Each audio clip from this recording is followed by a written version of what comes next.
साथियों नमस्कार। आप सबका बहुत बहुत मैं स्वागत करता हूं। आप सबको गुड मॉर्निंग। और आज मैं आप सबके सामने बीते दिनों का जो वीडियो मैंने बनाया था, बीते दिनों जो मैंने गुफ्तगू की थी, जो मेरे और आपके बीच में एक कन्वर्सेशन हुआ, वो साफ और स्पष्ट उसी कन्वर्सेशन का एक एक्सक्लूसिव वीडियो आपके सामने प्रस्तुत कर रहा हूँ। ये जो बात मैं आपके सामने साझा करने जा रहा हूँ, ये बात मैं सिर्फ आपके सामने नहीं बल्कि तमाम मंत्रियों और विशेष करके हमारे माननीय मुख्यमंत्री श्री हेमंत सोरेन जी के लिए ये बातें मैं आज लेकर के सामने आया हुआ हूँ। और इसलिए आप सारे बंधुओं से, मित्रों से मेरा ये अनुरोध है कि आप इस वीडियो को ज़्यादा से ज़्यादा शेयर कीजिए ताकि उन तक ये बात पहुँच सके।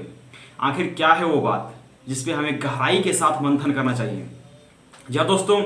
गहराई से मंथन करना इसलिए चाहिए क्योंकि नियोजन नीति अपने आप में एक बहुत बड़ी टेढ़ी खीर है। इस पे कोई भी पार्टी के सदस्य हो या फिर सत्ता पक्ष के हो या फिर सत्ता विपक्ष के हो, कोई भी इस पे अपना हाथ देना नहीं चाहता है क्योंकि उसको पता है कि इस पे हाथ देना मतलब कि खुद को बर्बाद करना। पूर्ववर्ती सरकार ने भी ऐसे ही कुछ काम किया। हालांकि पूर्ववर्ती सरकार की अगर बात करें तो पूर्ववर्ती सरकार के पास पूर्ण बहुमत था, जिस कारण से उन्होंने डंके की चोट पे नियोजन नीति बना दी और जो काफ़ी ज़्यादा विवादित भी रहा है, चर्चों में रहा है, उसके बाद भी काफ़ी ज़्यादा अभ्यर्थियों के हित में भी रहा है। और इसीलिए हम अगर पुराने नियोजन नीति का बात करते हैं तो बिल्कुल 2018 में जो नियोजन नीति बनी है उससे साफ तौर पे ग्रुप सी और ग्रुप डी के जितने भी एग्जाम होते हैं उस पर झारखंड के अभ्यर्थियों को पूर्ण रूप से फायदा दिखता है। जो भी झारखंड के वर्तमान मूल निवासी हैं, अस्थायी निवासी हैं, उनके लिए उसमें पूर्णतः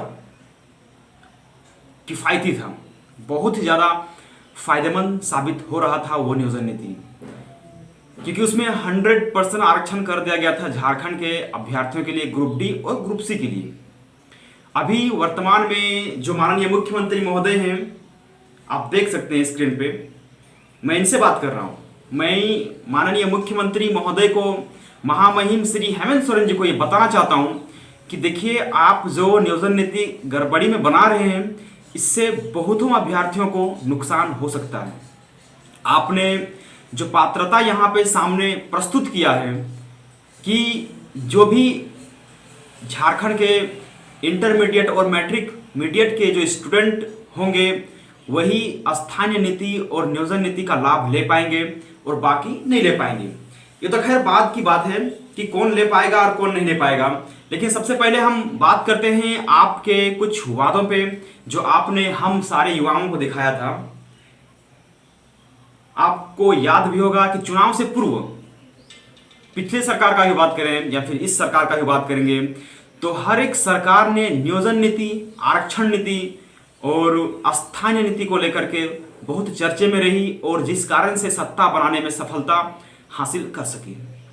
लेकिन आज अगर बात करेंगे तो हर एक सरकार ने नियोजन नीति, स्थानीय नीति और आरक्षण नीति, इन तीनों के रोस्टर को बेहतरीन तरीके से अभी तक धरातल पर नहीं उतारा गया है, जिस कारण से लगातार झारखंड में ये तीनों चीज बहुत ही ज्यादा विवादास्पद पूर्ण रहा है। अब मैं आप सबके सामने माननीय मुख्यमंत्री महोदय द्वारा जो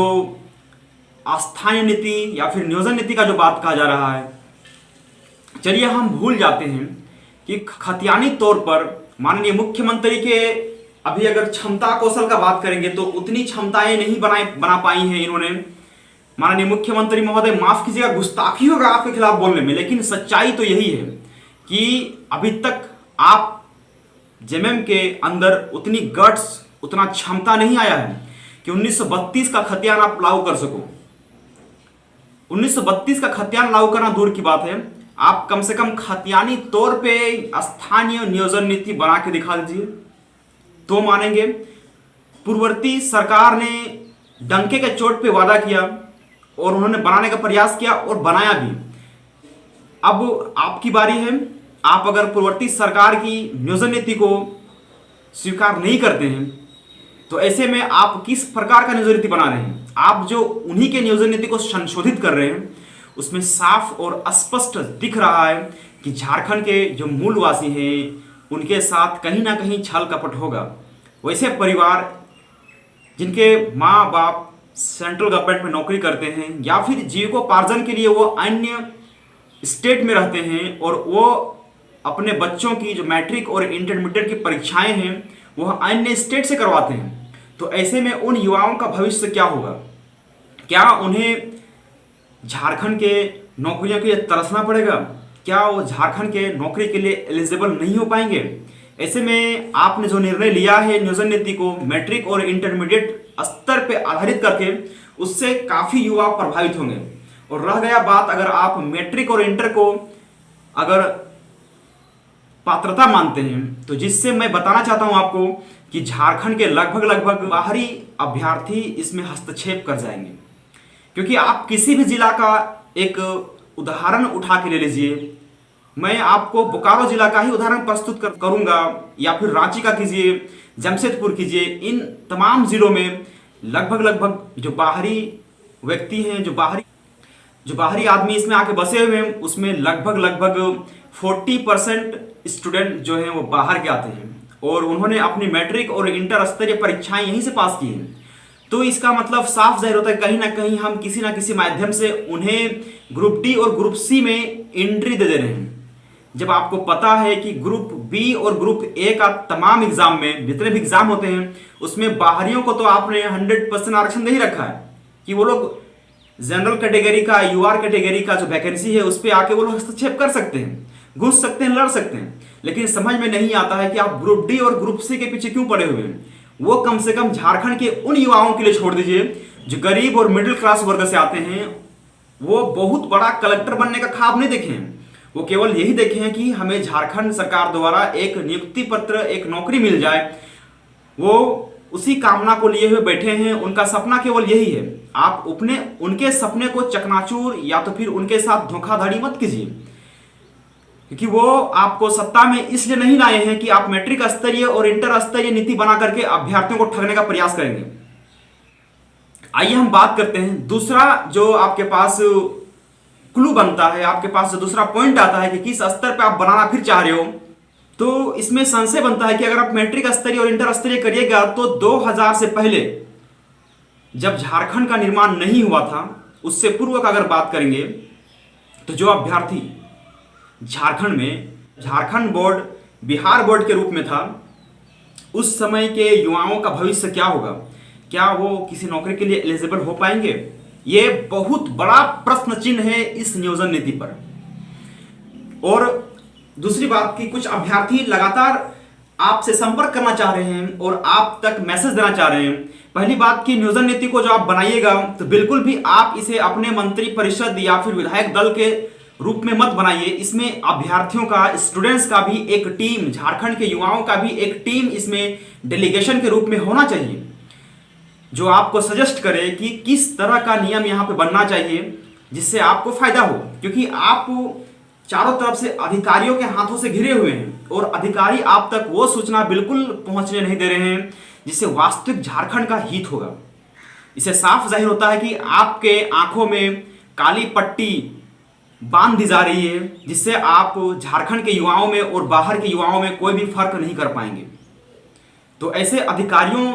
से आपको बचना है जो आपको लगातार गुमराह करने का प्रयास कर रहे हैं। क्योंकि कुछ अभ्यर्थियों ने, झारखंड के युवाओं ने यह भी सजेस्ट किया है कि स्थानीय आधार पर तो आप नहीं करवा सकते हो, तो कम से कम स्थानीय भाषा के आधार पर आप नियोजन नीति बनवा दीजिए।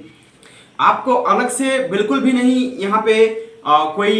संशोधन करने की आवश्यकता है। उसी नियम में आप एक संशोधन कर सकते हैं जो पूर्ववर्ती सरकार द्वारा बनाई गई थी, जो पूर्ववर्ती नियोजन नीति था। आप उसमें ये इंक्लूड कर सकते हैं कि भाषाई आधार पर नियोजन नीति को बनाया जाए। उसमें से दो भाषाओं को, मुख्य रूप से हिंदी और अंग्रेजी का जो माध्यम है, अगर उसको हम रखते हैं तो बाहर के अभ्यर्थी उसमें हस्तक्षेप कर सकते हैं। लेकिन अगर हम उन दोनों लैंग्वेज को हटा देते हैं, हिंदी और अंग्रेजी को,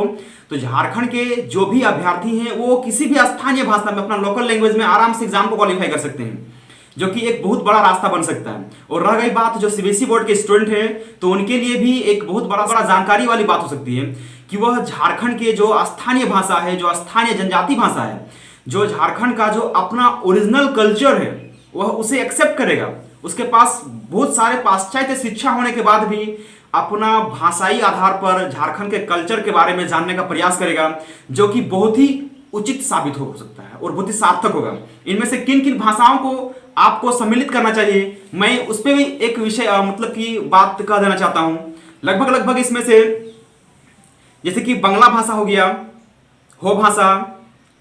खड़िया भाषा, खोरठा भाषा और साहित्य, कुरमाली भाषा, कुडुक भाषा, मुंडारी भाषा हो गया, नागपुरी भाषा हो गया, ओडिया भाषा हो गया, पंच परगनिया भाषा, संस्कृत भाषा, संथाली भाषा और उर्दू भाषा को यहाँ पे सम्मिलित करना चाहिए। अगर आप यहाँ पे अंग्रेजी और हिंदी को फिर से माध्यम देंगे तो फिर से उन वर्गों का दबदबा और तबका बढ़ जाएगा जो बाहरी अभ्यर्थी के रूप में झारखंड में हस्तक्षेप करना चाहते हैं। तो आपके पास ये एक विकल्प बचता है, और अगर आपके पास ये विकल्प को भी अगर आप पूरा नहीं कर पाते हैं तो झारखंड के तमाम अभ्यर्थियों ने लगातार कमेंट के माध्यम से ये जताने का प्रयास किया है, लगातार अपनी बातों को आप तक पहुंचाने का प्रयास किया है, और मैं माध्यम बन के आप तक ये बात पहुंचा रहा हूं। और इसीलिए तमाम बंधुओं से निवेदन है, युवाओं से निवेदन है कि आप इस वीडियो को जरूर ज्यादा से ज्यादा शेयर कीजिएगा।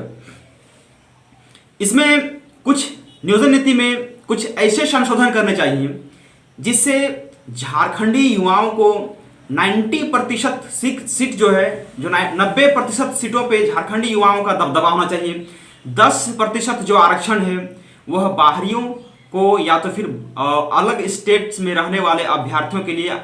होना चाहिए। जिस तरह से हमारे साथ व्यवहार किया जाता है, अगर हम बिहार एग्जाम क्वालिफाई करने के लिए जाते हैं तो वहाँ केवल हमारे लिए 10% सीट पे ही हम क्वालिफाई होंगे, मतलब कि 10% सीट पे ही हम एलिजिबल होंगे वहाँ पे फाइट करने के लिए। अगर हम पश्चिम बंगाल जाएंगे तो भी वहाँ पे हमें यही चीज़ देखने को मिलता है। अगर हम गुजरात जाएंगे, यूपी जाएंगे या फिर उड़ीसा, छत्तीसगढ़, इवन किसी भी स्टेट में जाएंगे तो हर जगह हम जैसे झारखंडी बेरोजगार युवाओं के लिए केवल 10% सीट पे ही हम वहाँ पे अपना लड़ सकते हैं और उन सीटों को जीत सकते हैं, ले सकते हैं। और जस्ट उस 10% पे वहां के भी अभ्यर्थी बिल्कुल शामिल होते हैं। तो हमारे साथ कहीं ना कहीं अन्याय होता है। हम जैसे युवाओं ने एक युवा सरकार को चुना है, और युवा सरकार को चुनने के नाते आपका भी ये दायित्व बनता है कि हम जैसे अभ्यर्थियों को आप एक ऐसा नियोजन नीति बना के दीजिए जिसमें ग्रुप डी और ग्रुप सी के लिए 90% सीट जो है वो झारखंडियों के लिए आरक्षित होगा और 10% बाहरियों के लिए। और उस 90% में भी आपको एसटी, एससी, ओबीसी और ईडब्ल्यूएस का जो कंडीशन अप्लाई होता है आप उसे लागू करते हुए यहाँ के वैकेंसियों को पूर्ण करवाइए। ये झारखंड के लिए बहुत बड़ा एक अच्छा ये एक नियोजन नीति बन सकता है जो झारखंड के युवाओं के लिए पूर्णतः फायदेमंद होगा। और अगर आप नहीं बना सकते हैं तो मैं आपसे निवेदन करूंगा, माननीय मुख्यमंत्री महोदय, मैं आपसे निवेदन करूंगा कि आप इस नियोजन नीति को रद्द मत कीजिए जो 2018 में पूर्ववर्ती सरकार रघुवर दास ने बनाया था, क्योंकि वो 100% युवाओं को आरक्षित करता है। अगर आप बात करेंगे सीजीएल के एग्जाम का भी तो उसमें वही अभ्यर्थी एलिजिबल हो पाए हैं जो पूर्ण रूप से झारखंड के हैं, जो झारखंडी युवा हैं। अगर आप झारखंडी युवा नहीं है तो वो एलिजिबल है ही नहीं उसके लिए। और जो पूर्ववर्ती सरकार ने नियोजन नीति बनाई है, अगर आपके अंदर क्षमता, गट्स नहीं बनता है कि आप 1932 का खतियान लागू कर सकते हैं तो कृपया करके मैंने बल्कि झारखंड के तमाम युवा आपसे अनुरोध कर रहे हैं कि आप 2018 में बने नियोजन नीति को बिल्कुल भी आप रद्द मत कीजिए, क्योंकि वो पूरी तरह से झारखंड के युवाओं के हित में बना हुआ है। रघुवर दास सरकार को मैं यहाँ पे और तमाम युवा धन्यवाद देना चाहते हैं कि उन्होंने डंके की चोट पे इस तरह के अच्छे नियोजन नीति बना के गए हैं। लेकिन उसके बाद भी उस सरकार को युवा ने नापसंद किया है क्योंकि वो अभ्यर्थियों से पंगा ले बैठी। और इसीलिए आपसे भी निवेदन है कि आप प्लीज, आपसे मैं अनुरोध करता हूं कि आप युवाओं के साथ मत खेलिए, युवाओं के भविष्य के साथ मत खेलिए, क्योंकि जो भी युवाओं से टकराया है वो खाक में मिल गया है, वो मिट्टी में मिल गया है, उसका पूरा का पूरा समूल नष्ट हो गया है, पूरा का पूरा उसका साम्राज्य ध्वस्त हो गया है। इसलिए मैं आपसे निवेदन करूंगा कि आप इस तरह का आन फान में ऐसा नियोजन नीति ना बनाएं जिससे युवा में आक्रोश पैदा हो, जन युवा आपके खिलाफ कैंपेन करना शुरू कर दे। माननीय मुख्यमंत्री महोदय, महामहिम, मैं आपको बताना चाहता हूं कि अगर फिर से इस तरह का विवादित नियोजन नीति बनी तो यह जाहिर सी बात है कि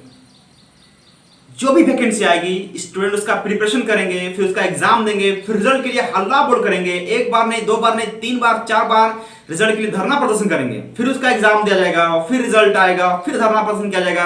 फिर डॉक्यूमेंट वेरिफिकेशन इवन हो जाने के बाद फिर से धरना प्रदर्शन अभ्यर्थी करेंगे, फिर मामला कोर्ट जाएगा, कोर्ट में लंबित होगा, फिर वहां से